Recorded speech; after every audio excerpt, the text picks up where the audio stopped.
Let us continue our discussion on articulation points and the interplay between articulation point and the back edges. If you look at this subtree, this vertex, say x, this is not an articulation point. So when we remove this, we see that this part of the graph or the tree is connected with the rest. When I say connected, there exists a path from this vertex to the rest. There exists a path from this, there exists a path from this.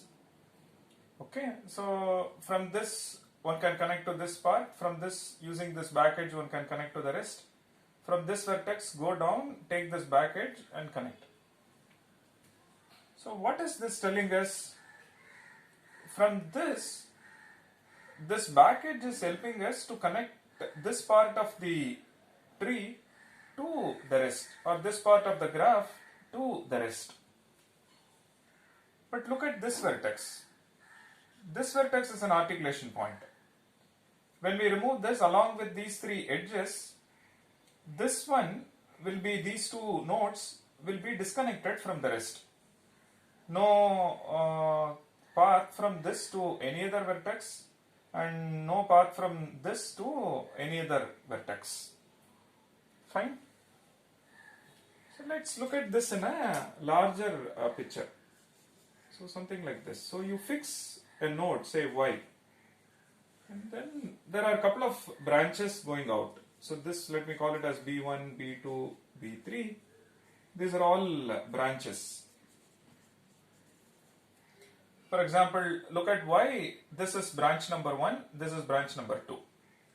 Look at r, this is branch number 1, the entire one comes in branch 1, this one is branch 2, branch 3, branch 4. So inside this we may find something like this. So let's focus on y and look at the branches at y, say B1, B2, B3 and so on.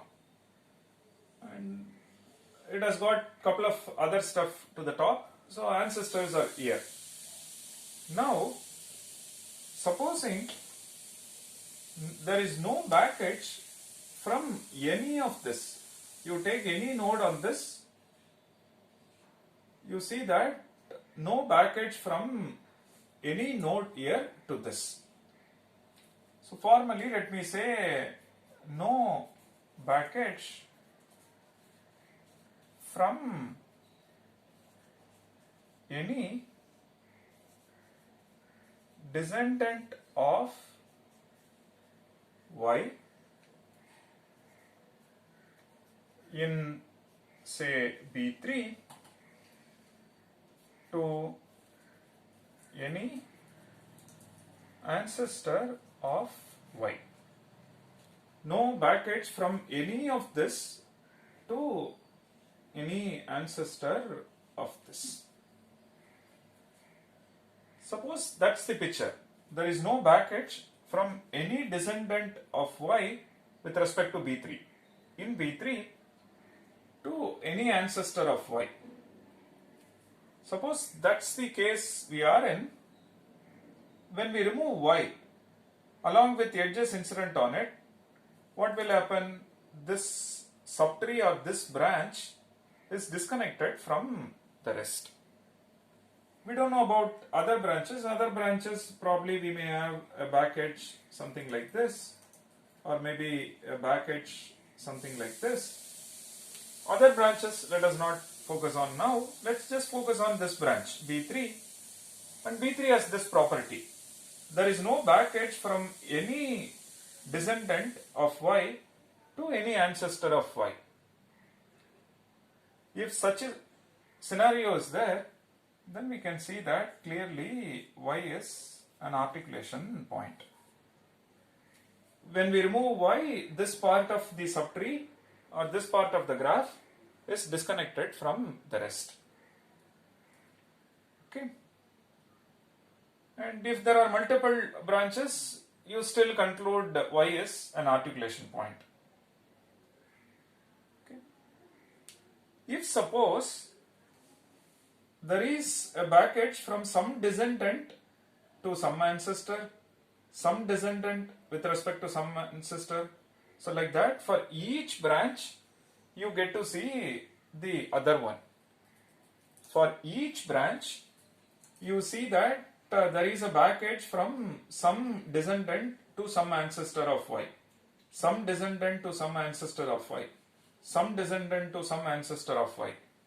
If that is the case, then when we remove y is still, when we remove y, the remaining graph is connected. Let's look at that picture now. Okay, so what is that we are saying? Let's look at y. There are couple of ancestors. Then let's assume there are 3 branches, B1, B2, B3. You may find some branches here as well. Now there is a descendant of y. From this there is a back edge to some ancestor. Okay. And there is, the descendant could be the immediate one also, it could be a neighbor. And from that to the immediate ancestor, which is parent. So there is back edge from here to some ancestor. Suppose this is the picture we have. Now let's look at g minus y. So when we remove g minus y, now the question is this: is g minus y connected?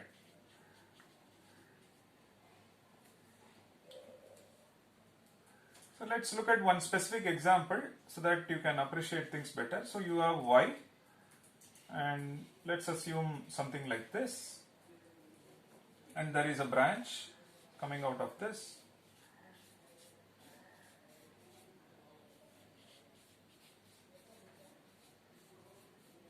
Something like this.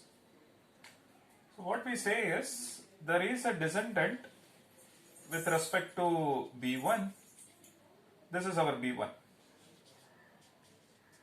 and this is our B2. This is our B3. And there is a back edge from its immediate descendant to immediate ancestor, and something from here to this. This is the picture we have. Now let's remove y along with the edges incident on y. Correct? So that's precisely what we are focusing on. Now we are asking, is this graph connected? Is g minus y connected? Answer is yes. You see that this part is connected via this edge. This part is connected via this edge to other part of the graph. Now you want to reach a node from ear to ear. From this you take this back edge, then come down, take this back edge and go here. So you see that this graph is connected. Is g minus y connected? The answer is yes. So what is this telling us? For each branch there is a descendant, and via that there is a back edge to the ancestor of y. If that's the case, you see that y is not an articulation point because g minus y is connected.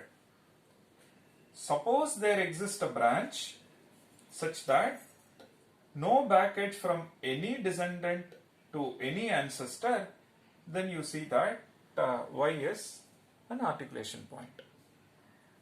Let's formalize that. So when do you say something is an articulation point? The root vertex root with respect to the DFS tree. So the root vertex is an articulation point if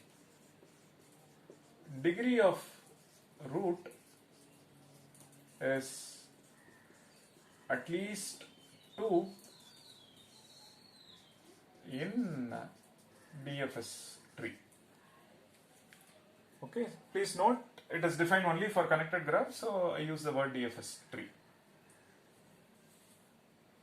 This is for root vertex.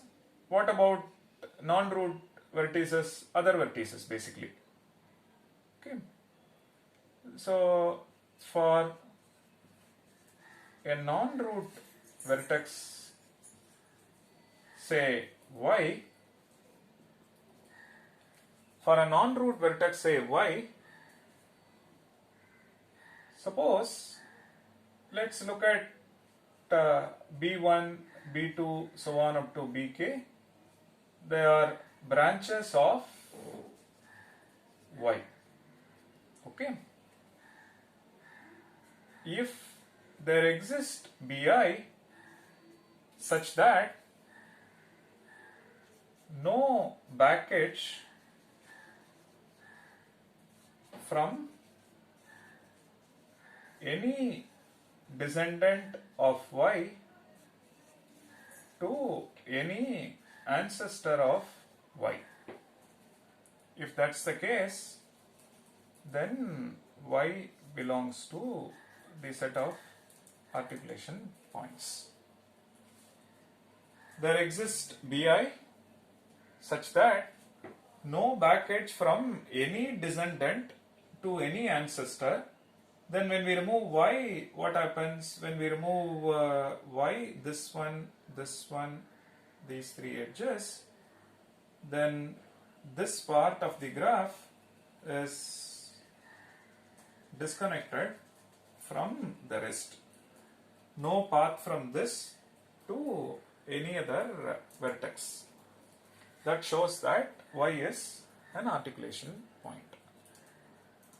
So there are two things. Look at a DFS tree. Suppose, consider this example. A DFS tree, say, looks like this. Let's assume this is our R. There is a backage from, say, this to this. There is a backage from this to this. Now, let's look at this. This one is an articulation point because root vertex is an articulation point if degree of root is at least 2. Suppose the DFS tree is like this.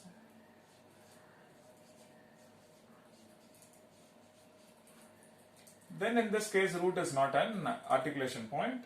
We just have to focus on non-root vertices to talk about articulation point and non-articulation points. Now let's look at this one. And let's look at B1. This is our B1. This is our B2. No backage from this to any ancestor. So Y is an articulation point. Now, is this an articulation point? You see that with respect to this branch, there is a backage. But that backage is only coming to this vertex. Is W an articulation point? Answer is yes. The definition only says there is a branch, and if you find no backage from any descendant to ancestor, this one is only coming to W but not to any ancestor of W, so this one is an articulation point. Fine. Now, is this an articulation point? Answer is yes. Here is a branch. For this, there is no backage from any descendant to any ancestor, so this is an articulation point. Fine. So, interestingly, one can list all articulation points for a given graph using DFS tree. So, run DFS, focus on the DFS tree, draw missing edges, namely back edges, and for each vertex you check this. Is there a backage from any descendant to any ancestor for that vertex? Suppose there exists a branch and such that no backage from any descendant to any ancestor, then that vertex is an articulation point. If suppose for each of the branches you see that there is a back edge to some ancestor, then that vertex is not an articulation point.